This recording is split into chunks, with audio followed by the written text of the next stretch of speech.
અઠવા વિસ્તારની કુખ્યાત મીંડી ગેંગના સભ્ય મોહમ્મદ કેઝર ઉર્ફે મીંડી સહિત અન્ય બે સાગરીતોને પિસ્ટલ સાથે ઝડપી પાડતી સુરત શહેર એસઓજીના પીઆઈ એપી ચૌધરી નાઓની સૂચના મુજબ એસઓજી દ્વારા નીચે મુજબની કામગીરી કરવામાં આવેલ છે। ઉપરોક્ત સૂચના અંતર્ગત એસઓજીના પીએસઆઈ એપી જેબલિયા તથા પીએસઆઈ આરએમ સોલંકી ટીમના માણસો સુરત શહેર વિસ્તારમાં પેટ્રોલિંગમાં હતા। તે દરમિયાન એએસઆઈ ઇમ્તિયાઝ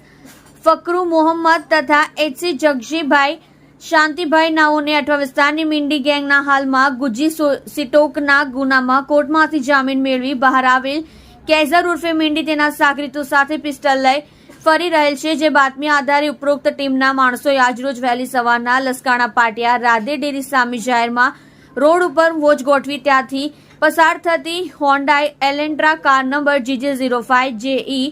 7722 ને ફિલ્મી ઢબે આંતરી તેમાં સવાર આરિફ મીંડીના પુત્ર મોહમ્મદ કેઝર ઉર્ફે મીંડી મોહમ્મદ આરિફ મીંડી શેખ રહેઠાણ ઘર નંબર 1611 ખંડેરાવપુરા નાનવાલા કોમ્પ્લેક્સની પાસે નાનપુરા સુરત તથા તેના સાગરીતો આદિલ હુસેન જાકીર હુસેન શેખ ઉંમર વર્ષ 29 રહેઠાણ 1621 ખંડેરવાપુરા નવાબી મસ્જિદના ટ્રસ્ટના મકાનમાં નાનપુરા સુરત અને નદીમ હુસેન ઉર્ફે મંજરાજ શાકીર હુસેન શેખ ઉંમર વર્ષ 28 રહેઠાણ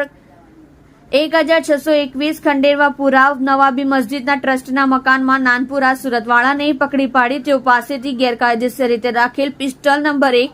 કિંમત ₹50,000 તથા મોબાઈલ ફોન તથા 4 વ્હીલ કાર સહિત કુલ્લે કિંમત ₹7,70,000ની મત્તાનો મુદ્દામાલ કબજે કરેલ। મજકૂર આરોપી વિરુદ્ધમાં સરથાણા પોલીસ સ્ટેશનમાં આર્મ્સ એક્ટ મુજબ ગુનો દાખલ કરવામાં આવેલ છે।